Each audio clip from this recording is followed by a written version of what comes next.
First starting at the police department, once in a while we'd get in a chase where a driver wouldn't stop and we'd have to run him down and get him stopped. But anyhow, one night working midnights and I was working with Bob Eddington, a driver failed to stop for the stoplight at North Main and George Street right in front of us. And so we put the siren and red lights on and tried to get him to stop, and he took off north on Main Street and ran every red light clear through the city limits, and we were chasing him, and he turned up Route 4 toward Bucyrus.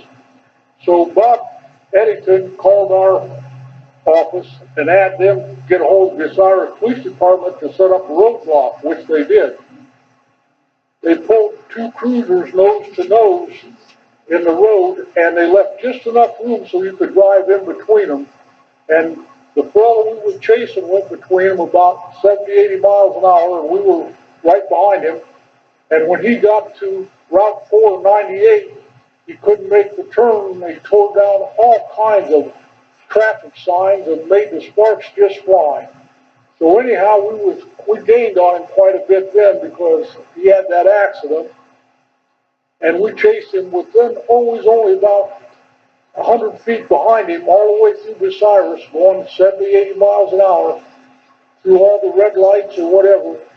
But anyhow, we got just north of the highway patrol post on Route 4, and he blew a radiator hose, and the steam come out of his car, from under the hood, and he slowly coasted to a stop because it just grounded the engine. And we got up there and jerked him out of the car and put the handcuffs on him and played big-time police and hauled him back to Marion and issued him, arrested him for failure to yield and for resisting arrest and for traffic and reckless operation and numerous things. So anyhow, we got our man and we locked him up. So anyhow, a little bit later on,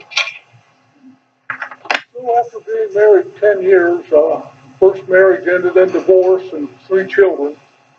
And so in order to make it convenient for me and for my grandma, who was living on a very limited income, she owned a house on Catherine Avenue. And so it was a 2-bedroom house, and my grandma being a good housekeeper and everything, I lived with my grandma. And I paid all the bills, but my grandma had the house paid for. I didn't have to pay any rent. And I had a really nice place to bring the kids for visitation, which I had the kids every other weekend from Friday night till Sunday night. And usually the weekends that I had the kids, I had nothing else planned other than doing something with the kids. We would go to the movies. The kids loved to go bowling, and we would do that. And so my weekend, every other weekend, was devoted mainly to the kids. And of course, once a year we would go to Cedar Point. Well, at least once a year, and at least once a year we would go to the zoo. And so those were big days also. And so I lived with my grandma for about 3 years, and it worked out really good for both of us because I had good food. It was like living at home, and my grandma done the wash and my clothes and everything, and so actually it worked out pretty good for both of us. And then I worked most of my career. I worked second shift at the police department, which was from 3 in the afternoon until 11 o'clock at night, and one of those fateful nights, I was a sergeant at the time, and I was getting ready to go into the station. We could go in at 10:30 to do our paperwork and so on, and hopefully get off at 11. But anyhow, I was sitting on West Church Street at the Salvation Army building, and I was sitting in their parking lot, kind of finishing up an accident report before I went into the station and kind of watching traffic. And so I got my accident report all finished up, and I went to pull out on the street, and I noticed a car coming up the street that had only one headlight. And so I waited till the car went by, and so I pulled out, and this was about 10:30 at night, so it was really dark. And I put the lights on and stopped the car and asked what happened to be a young lady for her driver's license, and noticed that there was a very attractive blonde, had her hair all piled up on top of her head, and she was with another young girl. And so I checked them out, and I advised her that the headlight was out, and she said she didn't know it, and I said you better get it fixed, you know, the typical stuff. And went on in to do my reports and so on. Well, just by coincidence, about a week later, I think it was, I went out to a drive-in restaurant after I got off of work at 11 o'clock, and lo and behold, who was there but that girl? The same two girls was in that same car, and she went to drive in there and pull up next to me, and I noticed that her light was fixed. So I made that comment to her, said, I see you got your light fixed, and we started talking, and that was almost 50 years ago, and we're still together today. Well, just a little bit on the 50 years, and some of the events that happened in the 50 years. And so Brenda and I was going together, and one evening with some other friends, and we were sitting around the kitchen table at her place and talking, and one thing led to another, and she wanted to look at my driver's license, and I let her look at my driver's license, and she discovered that I was 30 years old. And I had been telling her, and I really thought, that I was 29 years old. Well, 30 years old to her was an ancient person. And boy, she gave me a look like I can still remember. Because she was only 20 years old. And I guess when you're 30 and you know, someone 20 probably thinks you are old. But anyhow, things progressed on from there, and then when I really thought that Brenda was maybe going to be the one, and she knew that I had 3 kids, and I was going to have to be a really good salesperson to sell her on the idea of us being together.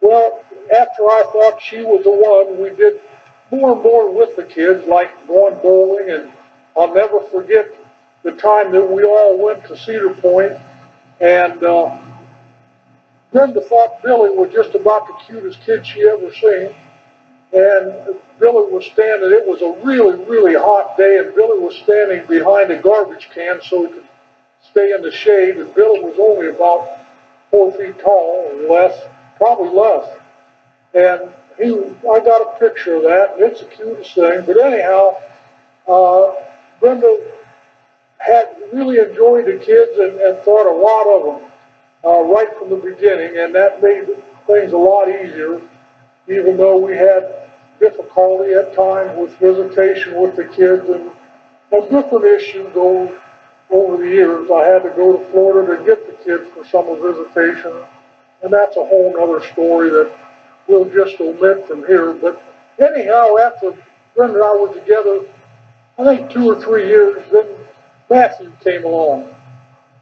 And that was an event that we really looked forward to because Brenda had no children, of course, and she was really looking forward to the little guy. And so one morning, early in the morning, I had to take Brenda to the hospital, and we was living up on Holland Road in a house that we built. We couldn't afford to go out and just buy a house, so we did some horse trading, and I got a lot up there, a 1-acre lot on Holland Road, and then I used that for collateral for a construction loan, and then we got a house built and paid the loan off and whatever. But anyhow, things were progressing along really good, and pretty soon here come Matthew, and Matthew was just really a joy to be around. And I still remember the green turtle in the den up on Holland Road, and him squirming around trying to get on that turtle. But we had a really, really good time, and that's one of my great accomplishments is being partly responsible for the four great individuals on this planet, Butch and Chris and Billy and Matt. And I'll tell you what, uh, they've been the joy of my life, watching them grow up and progress and be successful in life. They're all very successful in life, and that's a wonderful thing. Speaking of being married almost 50 years, I'm going to tell you, Brenda has been my anchor and my partner, and just really, really wonderful. And I can tell you some funny stories about her too. Right after we was married, we was building a house because we couldn't afford one, and we had it to the point where I was putting siding on it. And one day I told Brenda, I said, "Well, we'll put siding on it, okay." So anyhow, I went out and I got two ladders ready, and I said, "We're going to put siding on." She said, "Well, is there somebody coming to help you?" I said, "Well, yeah, you." And she says, "Oh, I ain't getting on that ladder." Well, I said, "Brenda, if we're going to be in this house by Christmas time, I got to get this done." And so I coaxed her and convinced her. She got up on the ladder just to hold that end. I said, "I just need to hold this end of the siding." And she did that. And it wasn't long, just after a few pieces of siding, that she was going up and down that ladder like a squirrel. So that just started things, and later on, we built about three houses, I guess, and we decided we were going to have to make a business out of it or quit. So anyhow, Brenda's been involved in every piece. She's hammered nails. I never had got her up on the roof to put shingles on, but that's okay. She's hammered nails. She's put down subfloor. She's nailed studs. She's built walls. She's left the right openings for windows. And needless to say, she's did all the painting on the inside of the house, and she's just really been a trooper. I couldn't have asked for a better partner over the years. So then I'll just go on just a little bit here. As Matt was growing up, some of the things he did, really enjoying him going to school his first day and coming home on the school bus, and that was a big deal, and his different birthday parties and whatever. But I always enjoyed hunting, and I had an opportunity to go out west because my Uncle Harold invited me out there, and he made all the arrangements, and so Butch and I, although Butch was in about the seventh or eighth grade, I convinced Butch's mom to let Butch go out west with me for, I think we were going the best part of a month, and we were out to Lusk, Wyoming, deer and antelope hunting, and had a terrific time. While we was out there, that's the first time I'd ever been that far west, and so while we were out there, and after we got our deer and antelope, Butch and I made a jaunt over to Yellowstone Park, which is the first time we'd ever been there, and it was one terrific trip. We seen a black bear down by the road, and he come up, and the black bear come up and leaned up on the side of the car and left muddy prints on the side of the car because he was wanting something to eat. And after he left, Butch wouldn't let me wash the car till we get home because he wanted to show some other people those paw prints on the side of the car. And we went on like that, so I tried to take the kids out there to Lusk, Wyoming, because that was easy hunting and it was fun for everybody. So I took Brenda and Matt, and one year I took Billy and Butch both. Another year I took just Butch, and one year I had Chris fly out there, and we just had a terrific time. And as Matt was growing up, I went up to Montana and started hunting up in Bozeman, Montana. And Brenda and Matt, of course, came along. And Brenda would Matt was only about a year or so, and Brenda would wash him in the sink in the little log unit there at Al Berger's Motel. And I had a horse to hunt on, and my uncle Harold had a horse, and Al had a horse, and so we had quite an outfit going. And Matt got a big kick out of riding on Teddy, my horse. He was very gentle and very strong, and Matt would get a kick out of leading him by the bridle and leading him around the motel grounds, uh, and had a great time with Teddy. Then on one hunting trip out there, my uncle uh, sat up all night by the campfire and said his shoulders hurt so bad. And so the next day we decided just to leave there and not hunt anymore. And he went into the emergency room at the hospital and discovered that he had had a heart attack. So that was the end of his hunting out west. And that was 1975. And that was the last year that I hunted out west.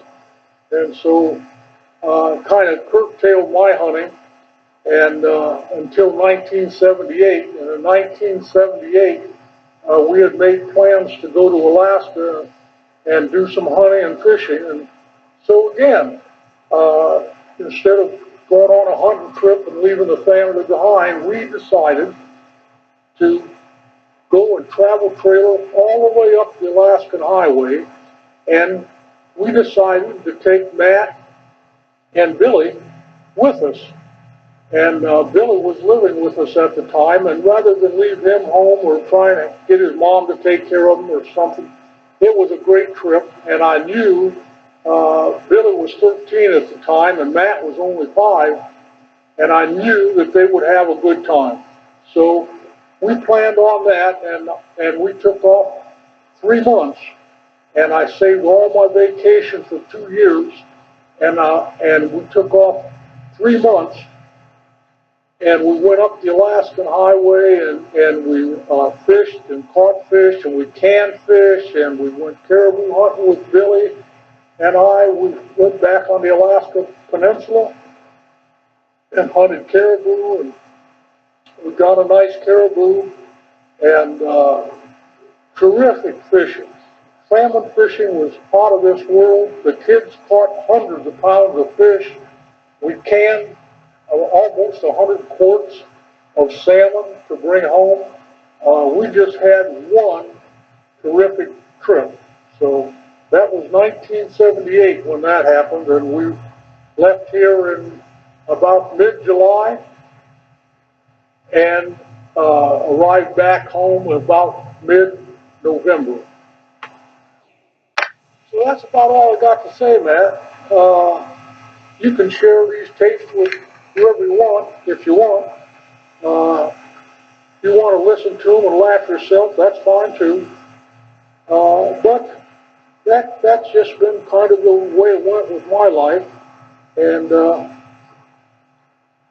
I feel that I've had a really good life, not necessarily an easy one, but a good one. And sometimes when things don't go right and you've got problems and troubles and you've got obstacles to hurdle over, it makes you a stronger person and it makes you able to deal with life in a lot better way, in a more organized way. So with that, I'm going to leave this go. And again, I'm going to say that my siblings, my kids, are very much an asset to me, and I couldn't be prouder of all of them. They've all accomplished more than I ever did. So I'm going to say that, and my wife Brenda, who has stuck with me for 50 years, has been a great, great asset. I could not have accomplished near what I have if it had not been for her.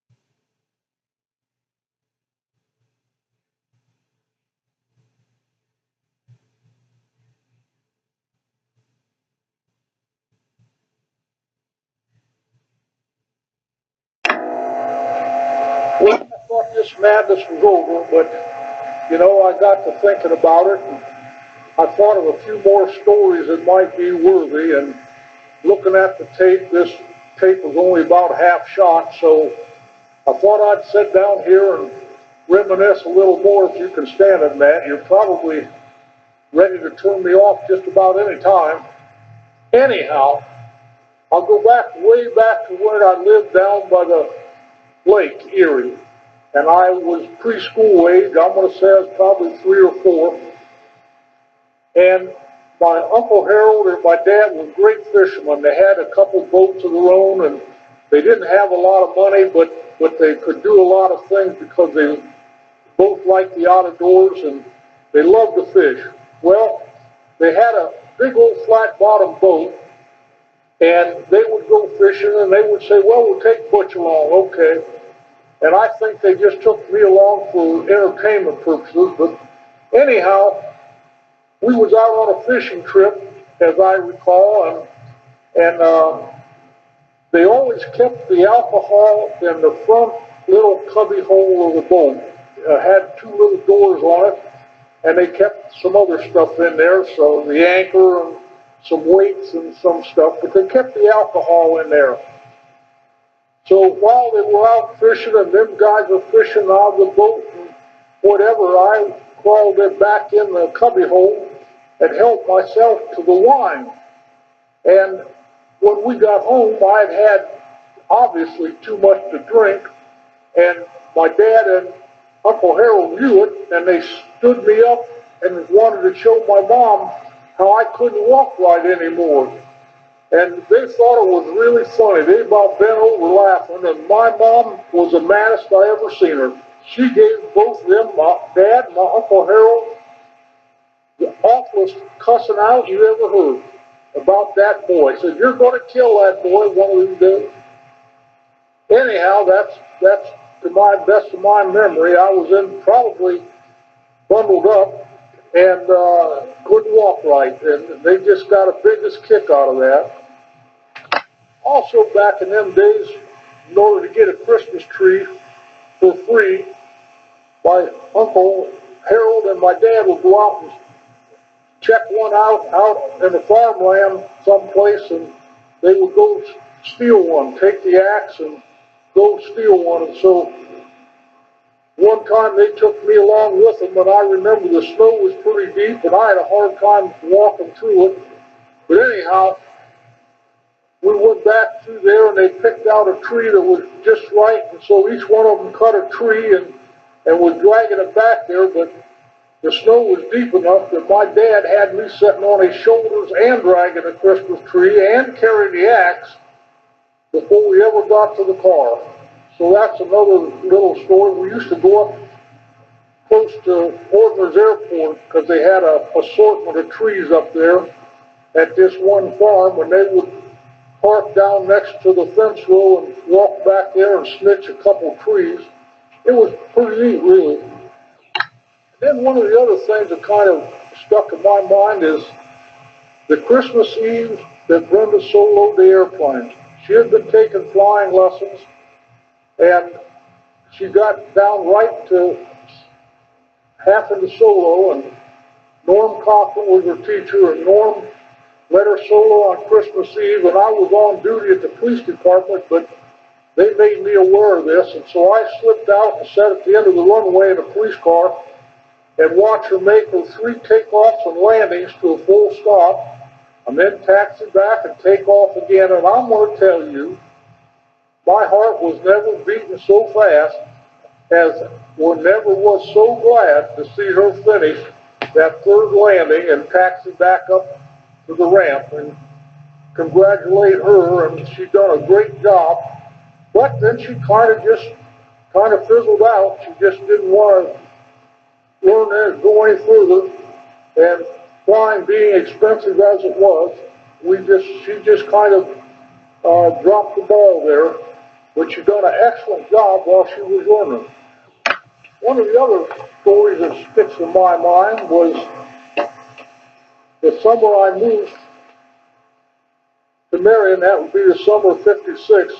Gary and Bonnie and I was in my 49 Ford. It was after dark, and we went out by Whirlpool, as was the case, to run off a race or two. And we went out and we was just run off a race, and here come a car the other way. And when we got close, one of us had to get over, so we did. And then when we passed that car going the other way, it was a sheriff's cruiser. And boy, he turned on the light, he turned around, and Gary said, "Hurry up, Butch, just turn down here this next road." And it happened to be Campbell Road. And I turned and I flipped down Campbell Road, and the sheriff was a-coming. And there's a railroad tracks going across Campbell Road right by Asher Lumber Company. And I jumped in railroad tracks, and the car come right off the ground because the bump was so severe. And they kept looking back, and I was looking straight ahead, and we was going fast as I could go out Campbell Road toward Whirlpool. And they looked back and they started laughing. They said, "What happened?" "Well, the sheriff's car come around the corner and he overcorrected and went down in the ditch." And the ditch was pretty deep, although there was no water in it. But anyhow, the sheriff's car ended up down in the ditch, and we, of course, left the area. One of the other things I wasn't too proud about, but I have to admit I did it. I bought a brand new '59 Chevy from Conrad Chevrolet in Prospect, Ohio. And I bought it with the big engine, 335 horse, had 3 two-barrel carburetors on it, and a 4-speed transmission, the first one in Marion. It was a 4-speed from the factory. And it was one really fast car. Well, I lived out on Route 98 by the farm, and I was going home one time, and I was going out past what is about where the diner is today, and I was speeding, and here come a highway patrolman the other way, and it was probably 2 in the morning, I suppose, and here he turned around, and I didn't want to get a ticket, so I put it to the floor and flew on to Waldo. And that car would put the speedometer over past 120 almost straight up and down. And so I got whizzed to Waldo in just a couple minutes and turned on, I think it was probably Bethlehem Road, back into the country and went home. That was the last time I ever heard of that, and I haven't tried that shenanigan since. Well, I've got to tell a little story on Brenda. We hadn't been married very long at all, and we lived on Barbados Avenue. And there was a weird guy lived across the street. Well, one night we got ready for bed, and I went to bed first, and Brenda was in the bathroom. And the next thing I know, she come in there, and she was standing in the bedroom door, jumping up and down, and didn't have any clothes on. I couldn't figure out, and screaming up and down, and I couldn't understand what was wrong with her. And here she had a window peeper. She got peeped. And here somebody, and we suspect it was the guy across the street, had set a cement block on the end and then got up on top of the gas meter and was just tall enough to creep up and look in the high window into the bathroom and get his eyes full. And so Brenda reacted in that fashion and screaming and carrying on. So that's the only time it ever happened. I think she probably put up cardboard or something in the window so it never happened again. Yeah, I'll tell a little story on Matt here. Can't let Matt get by with this. One year we took off the month of September and went up to Canada. There's about 10 different places we had marked, and we ended up going to about 3 or 4 of them. And one of the places was going up to Mary's place.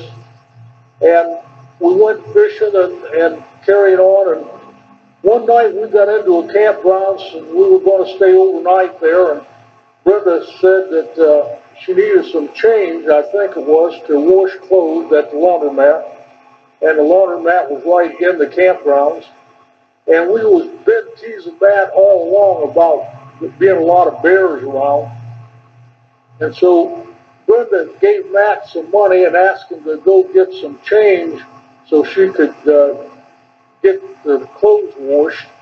And Matt walked over. In fact, he walked in a laundromat to use a change machine. And when he come back out, it was dark. And when he come back out, I was standing over to the side, 50, 100 feet or so, and I growled like a bear.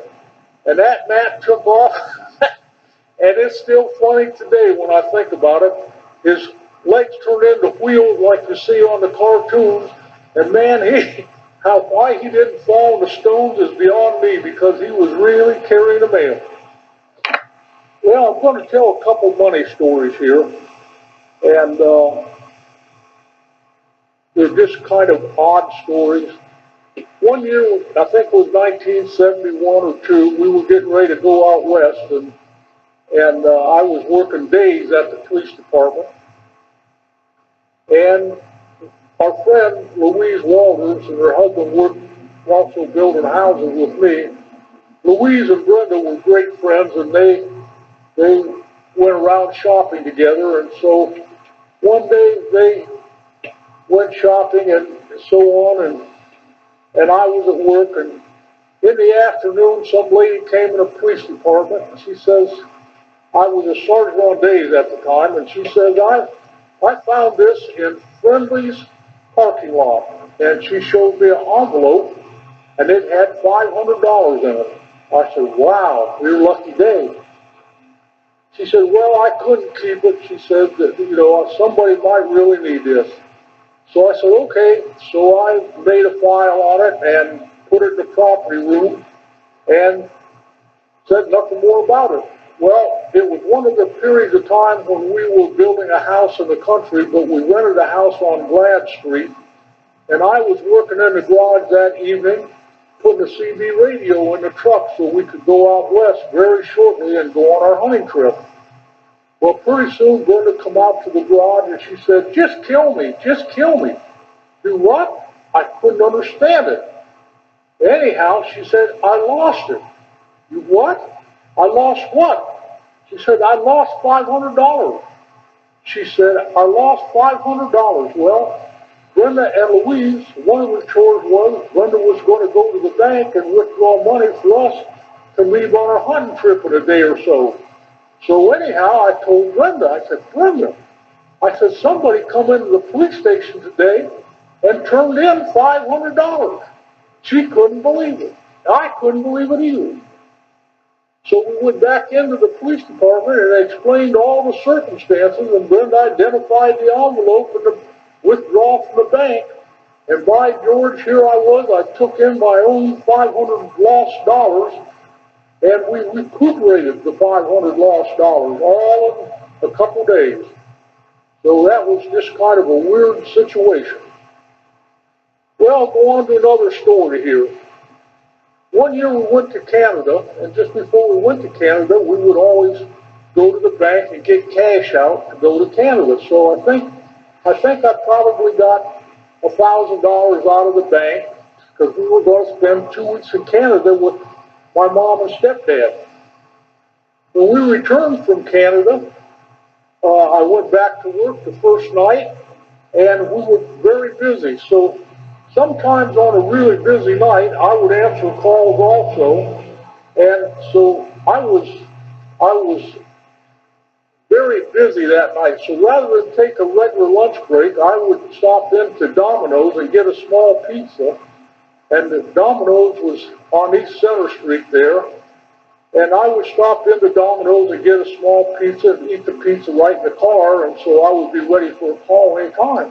So anyhow, I did that. I got my small pizza and I had lunch, and not very long after, an hour or so after I had my lunch, we got a call where Domino's Pizza had been robbed, had an armed robbery there.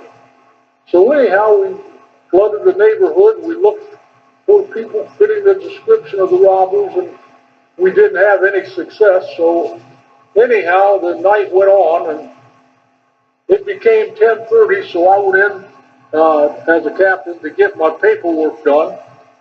And as I'm in there, the desk man was, the evening continued to be very, very busy. And so the desk man was kind of overwhelmed with work. So I was taking care of the window. People wanted to pay tickets, postpone, that kind of thing. I said I would help him out and I would take and work the window. Well, here come three shady looking characters in there wanting to bond out the guy we had in jail for a felony. And I think the bond was $400 or $500. Anyhow, his name was Gary Loudenslater. We had in jail, and they wanted to bond him out. So I said, well, I can help you here at the window.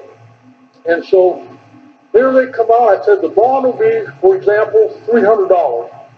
And here they did. They come out with all cash. They had like 15 $1 bills, 10 or 15 $5 bills.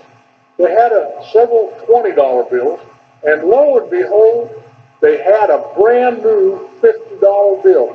Well, to back up a little bit, when I went in to pay for my pizza, since it was my first day back to work from being in Canada, all I had in my billfold was three $50 bills. And they were brand new $50 bills I just had not spent in Canada.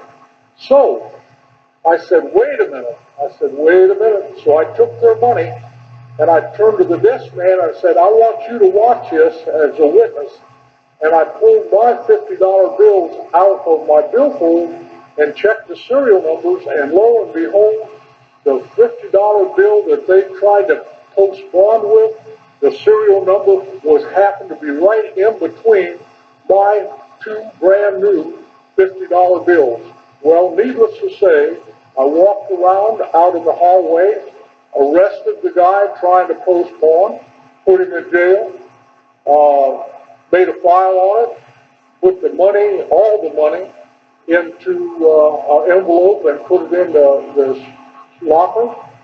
And needless to say, he went to jail for armed robbery based on that evidence. Well, that's just another little story that just happened to be a coincidence, being in the right place at the right time. Well, one other story that comes to mind is one year was getting pretty close to Halloween, and we lived on Pleasant Hill Road, and the boys, Billy and Matt, they were back playing in the bedroom, and I think Rick probably was living with us at a time. Anyhow, Brenda bought the kid this really, really ugly Halloween mask like you put over your head. It was an old woman that looked like a witch with real long, nasty hair.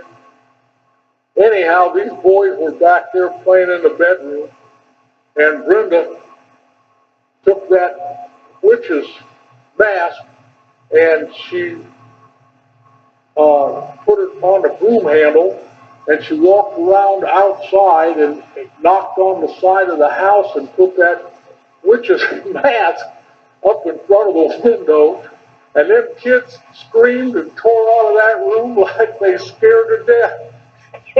And it was one of the funniest things I ever seen. Well, when I was growing up, we lived there in Brownhelm, almost across the street from my grandma and grandpa Collins. And we got this new card game come out, they called it Canasta. And my grandma taught me how to play Canasta, and I would almost go over there almost every night, and I would set up the card table, and Grandma and I would play Canasta, and usually I ended up getting so tired that I couldn't hardly hold the cards, and I would almost doze off in the chair, and when I got so sleepy, she would kindly call an end to the game and say, maybe we better wait and do some more of this tomorrow night, Butch, and she would send me home. But that's some of the fond memories I have of my grandma, and since I was the first grandchild, I think I was probably spoiled by my grandma, and she bought me a cowboy suit for Christmas, and it had the chaps and two-gun holster and a big hat and a vest and everything, and I really thought that was the greatest thing there ever was. also, while growing up, I was out in the woods, and I wasn't very old. I'm going to say 7, 8, maybe 9. I don't know. But I came across a couple baby skunks in the woods, and I took one home, and it was so small that we had to feed it bread and milk to start with, and the bread and milk must have really agreed with it because it grew fast, and we had a rabbit pen there, and so my grandpa loved to use the rabbit pen for the skunk, which really worked out good. And I would go out and play with that skunk, and he never did spray on me. He never did do any of that smelly stuff. And so we got there, and I don't know what happened to my skunk. My parents said he drowned it in the pen, but I don't think that happened. I think that he got very big, got big as an adult, and I think that they thought that at some point in time he was going to spray everybody. So anyhow, I think that they disposed of my skunk someplace. They probably took him for a ride in the country and never brought him back. So that was the end of the skunk. And then also one Easter, I got a white rabbit with pink eyes as a little bunny. And another story like that, my rabbit really grew, and he ended up being a 20 or 25 pound rabbit. And we had it for several years. And again, I don't know what happened to him other than he was so tame that we let him just run around the yard and come and go as he pleased. And he was a lot of fun, and he would come up and sit up for you and want you to scratch his neck. And it was a lot of fun. Had that bunny. And that's just another little tidbit from my past. When I was about 8 years old, I used to go up and hang around the farmer's milk house up there, and when they were milking cows, and once in a while they'd let me take and carry the pan of milk over to the milk house and dump it and whatever. But anyhow, I always seemed like I kind of liked to be around the farm, the farmers. So anyhow, when I got to be about 8 or 9, they let me drive tractor when they were baling hay. So usually for a couple of years there, they kind of depended on me during the hay season to come up and drive tractor because somebody had to do it, and it allowed them to have one more real adult person to take care of things. So anyhow, I got a lot of experience driving and backing up tractors and that kind of stuff at a very early age. One of the highlights of growing up and when we had the horses was sometimes my dad and I would saddle the horses and we would ride them from Brownhelm to Lake Erie, which is about only about 3 or 4 miles. And we would ride clear down to the beach on Lake Erie and ride the horses along the beach. And that was one of the great things that I really liked to do. And we would stop at a motel down there that had a pop machine outside. And at that time, Royal Crown Cola was a big seller. And I always looked forward to stop there and getting a big bottle of Royal Crown Cola. Well, I'm going to end this madness, Matt, for the second time.